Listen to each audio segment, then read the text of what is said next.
CCTV cameras नहीं है। मायरा ने धीरे से कहा। व्हाट डू यू मीन नहीं है? तो मैन्युफैक्चर करो ना।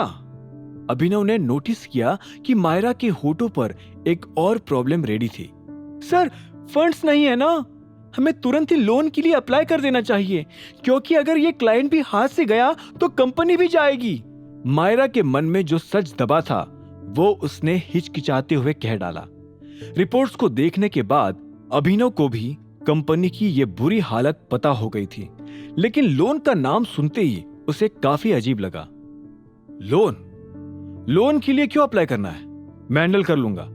अभिनव की ये बात सुनते ही मायरा का चेहरा पीला पड़ गया। उसे ये बात हजम नहीं हुई कि ये नया मैनेजर इतने सारे पैसे कहां से ले आएगा। दूसरी ओर अभिनव को भी एहसास हो गया कि वो फ्लो में कुछ ज्यादा ही बोल गया था। आई मीन, तुम मुझे कल तक जितना भी अमाउंट चाहिए उसका एक एस्टिमेट बनाकर दे दो, उसके बाद देखते हैं। अगर लोन के बिना कुछ हेल्प मिल पाए तो बेहतर होगा हमारे लिए, क्यों? अभिनव ने तुरंत अपनी गलती सुधार ली और वो अब ऑफिस से निकलने लगा। मायरा उसे जाते हुए देख रही थी। उसे अपना ये नया मैनेजर कुछ ज्यादा ही अजीब लग रहा था। अपनी गाड़ी लेकर अभिनव अब सीधा उस लोकेशन पर पहुंच गया जहां अलाइना ने उसे बुलाया था। वो एक्चुअली में एक सिनेमा हॉल था। सिनेमा हॉल की पार्किंग में पहुंचकर जैसे ही अभिनव ने अपना गेट खोला तो कुछ ही दूरी पर उसे वैभवी भी एक गाड़ी से उतरते हुए नजर आई। उन दोनों की नजरें उसी पल एक दूसरे से टकरा गई थी। वैभवी, जो पहले अभिनव को देखकर हैरान थी, अब उसकी खटारा गाड़ी देखकर हंसने लगी थी। अभिनव को पता था वो क्यों हंस रही थी, इसलिए वो उसे इग्नोर करते हुए सिनेमा हॉल की एंट्रेंस के पास पहुंच गया था। उसे महसूस हो गया था कि वैभवी उसके पीछे पीछे आ रही थी और वो अकेली भी नहीं थी। क्या बात है, लोग आजकल सिनेमा हॉल में भी बाहर से खाना ऑर्डर करने लगे हैं क्या? देवेन ने अभिनव की ओर देखकर हंसते हुए कहा। अभिनव उसका ताना समझ गया था, पर वो नहीं पलटा और सीधा अंदर जाने लगा। वैभवी और देवेन भी उसके पीछे पीछे आने लगे थे। सिक्योरिटी सबकी टिकट्स चेक कर रही थी और अभिनव के पास वो नहीं थी, इसीलिए वो साइड में जाकर अलाइना को फोन लगाने लगा था। देवेन ने उसे इस तरह कोने में खड़ा नोटिस किया और फिर एक तंज कसा।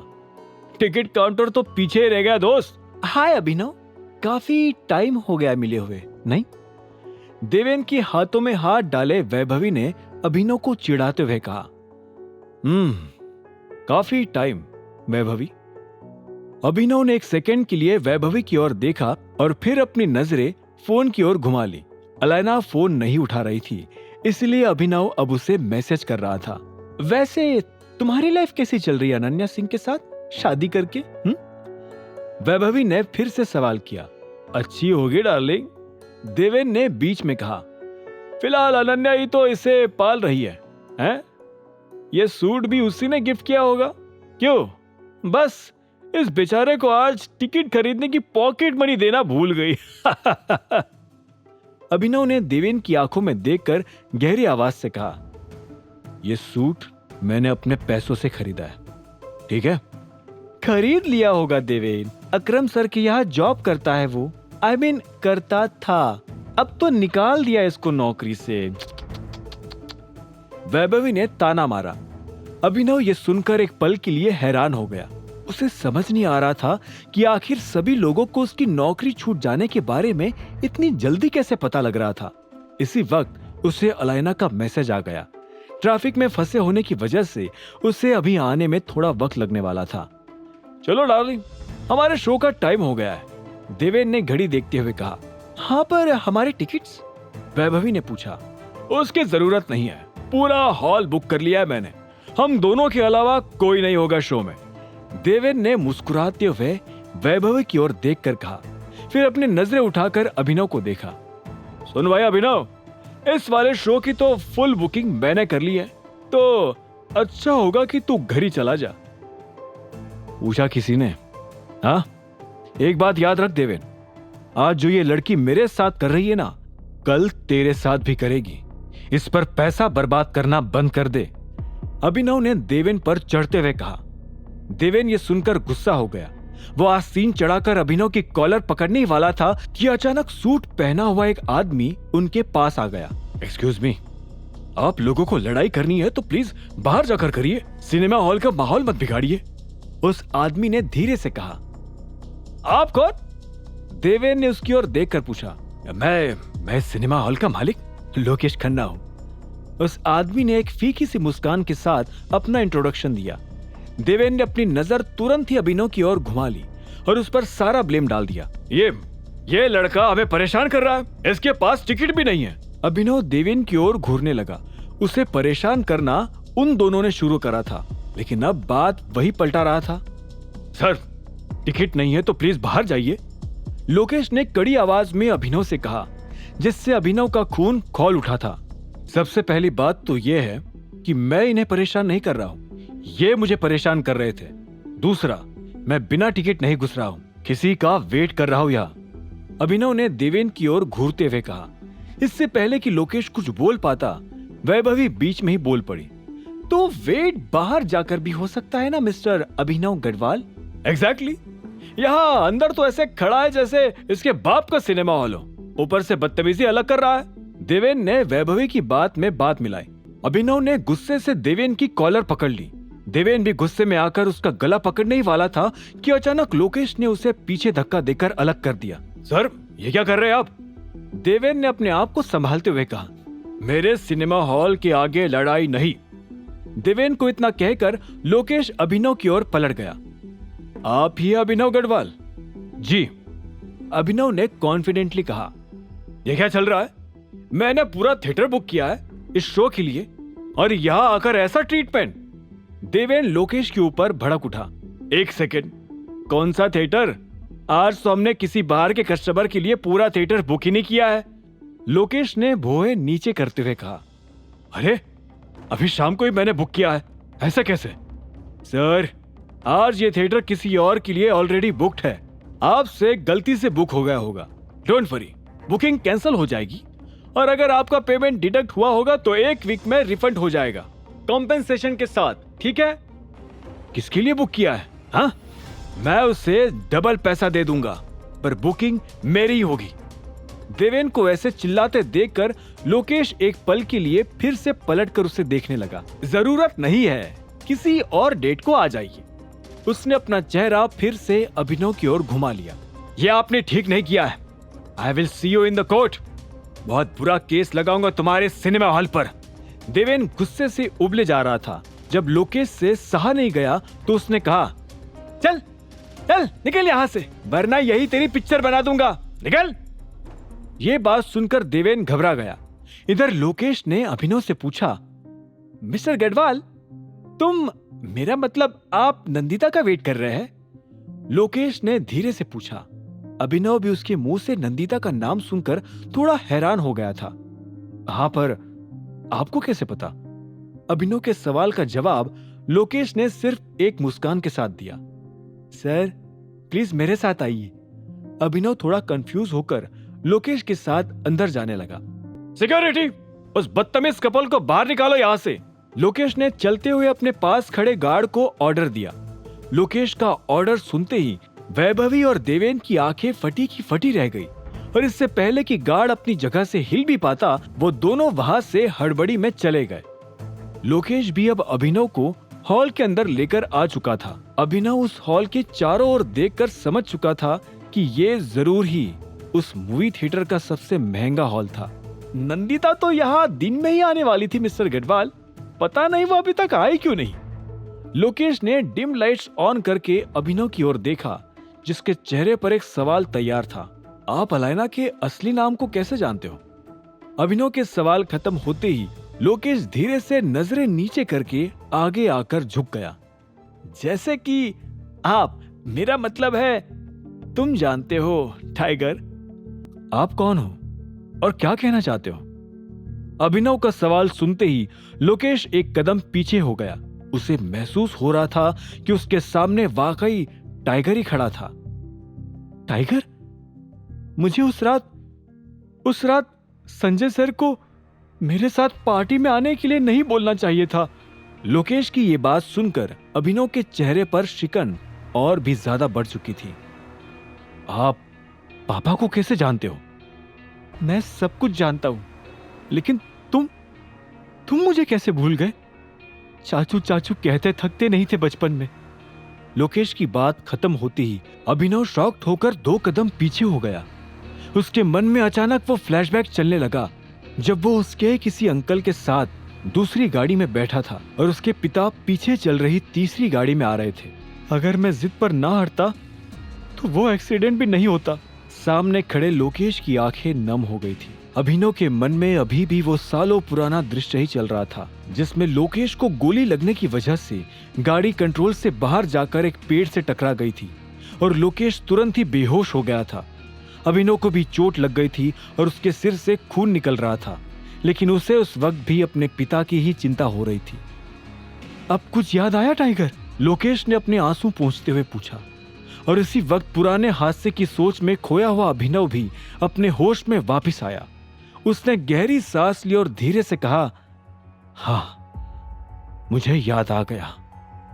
आप ही थे वो आदमी जिन्हें मैं लोकेश चाचू कहकर पुकारता था और आपकी वजह से आज। Sorry tiger, I am really sorry. I know ये सब मेरी वजह से ही हुआ था। दुनिया कहां से कहां पहुंच गई, लेकिन मैं अभी भी उस रात में फंसा हुआ हूं। मुझे पता है मलाल करने से कुछ नहीं होगा, पर मैं सिवाय मलाल की और कर भी क्या सकता हूं। I am really sorry. Lokesh ने भरी आंखों के साथ अभिनव से यह सब कुछ कहा। अभिनव की आंख से भी एक आंसू निकल आया था।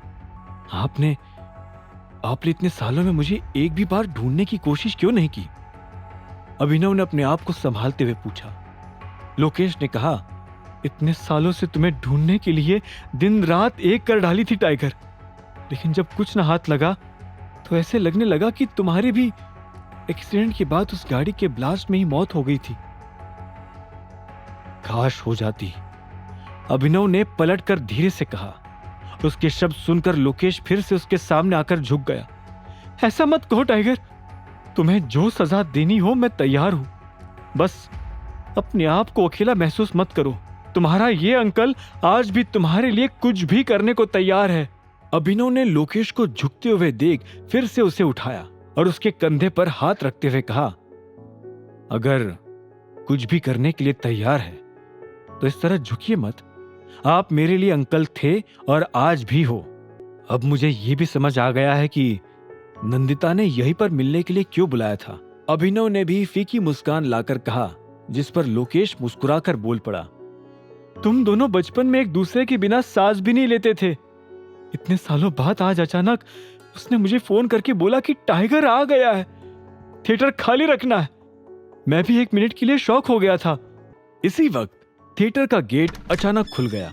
आप दोनों मेरे बिना ही सारी बातचीत कर लोगे क्या? मीठी आवाज में शिकायत करते हुए अलायना अंदर आ गई। उसके चेहरे पर आज अलग सी खुशी नजर आ रही थी। वक्त आने पर यह भी बता दूंगा दोनों को, लेकिन अभी तुम बताओ क्या स्पेशल न्यूज देने के लिए यहाँ पर बुलाया है? अभिनव ने अलायना की स्माइल नोटिस करते हुए पूछा।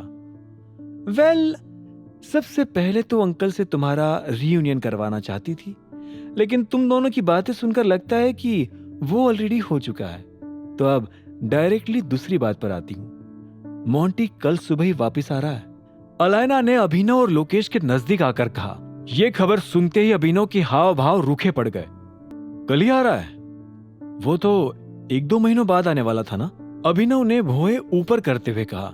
वो तो मुझे भी नहीं पता, पर तुम अचानक इतने टेंस क्यों हो गए?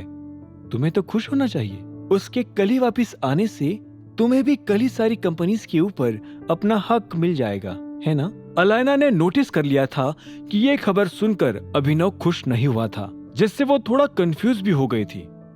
अलायना, तुम्हें पता है ना कंपनी में एक गद्दार है, उसे पकड़ने के लिए मुझे अभी भी नॉर्मली ही रहना पड़ेगा। अभिनव ने खुश ना होने की सफाई देते हुए कहा। हालांकि मोंटी के रिटर्न से वो खुश क्यों नहीं था, इसके पीछे कारण दूसरा था। अभिनव को डर था कि कहीं मोंटी को इस बात की भनक तो नहीं लग गई थी कि टाइगर लौट आया है, नहीं तो वो इस तरह अचानक क्यों आएगा। मुझे तो ये समझ नहीं आ रहा है कि मोंटी एकदम से कैसे वापस आ रहा है। अलायना ने अपना सिर हिलाकर सोचते हुए कहा। इसमें समझने जैसा क्या है?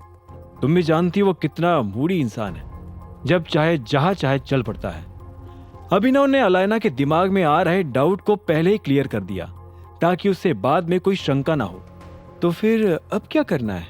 मोंटी के आ जाने के बाद तुम कंपनी के उस गद्दार को कैसे पकड़ोगे? अलायना ने अभिनव से आई कांटेक्ट करते हुए पूछा। अलायना ने मोंटी के आने की खबर दे दी थी, लेकिन अभिनव नहीं चाहता था कि वो अभी ही उसके सामने आ जाए। मोंटी भले ही कल आ रहा हो, लेकिन तुम मत बताना उसे कि मैं भी वापस आ गया हूं। अभिनव की बात सुनते ही अलायना और लोकेश दोनों शॉक्ड रह गए। तुम ये क्या बोल रहे हो? वापस आने के बाद भी तुम्हें कंपनी पर कंट्रोल नहीं चाहिए? क्या अभी भी मोंटी ही उसे संभाले? अलायना ने हैरान होते हुए पूछा। हाँ, और वैसे भी टाइगर, मोंटी की लीडरशिप में हमारी ग्रुप की सारी कंपनीज बहुत बुरी हालत में है। लोकेश ने भी अलायना की बात को सपोर्ट करते हुए कहा। अभिनव लोकेश की बात सुनकर उसकी ओर देखने लगा। वो कुछ बोल नहीं रहा था, लेकिन ये बात जरूर समझ गया था कि मोंटी को बिजनेस चलाना नहीं आता था। उसकी नई कंपनी इमेजिंग सिक्योरिटीज की डगमगाती हालत भी इस बात का सबूत थी। अभिनव, कुछ तो बोलो। अभिनव को शांत खड़ा देख अलायना बेचैन हुए जा रही थी।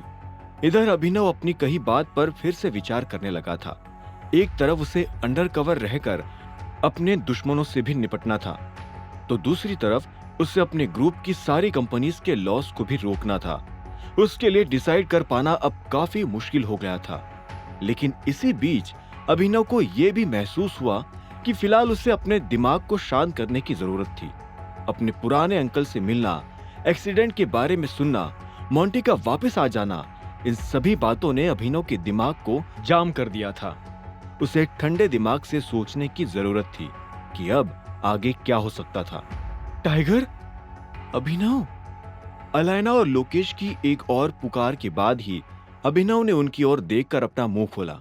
हाँ, एक काम करो, जब वो आ जाए तब मुझे इन्फॉर्म कर देना, तब देखते हैं। तुम्हारा एटीट्यूड कब से ऐसा हो गया?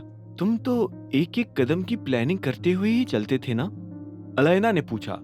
अभिनव ने गहरी सांस ली और धीरे से कहा, listen Alayna, I need to rest and think about it.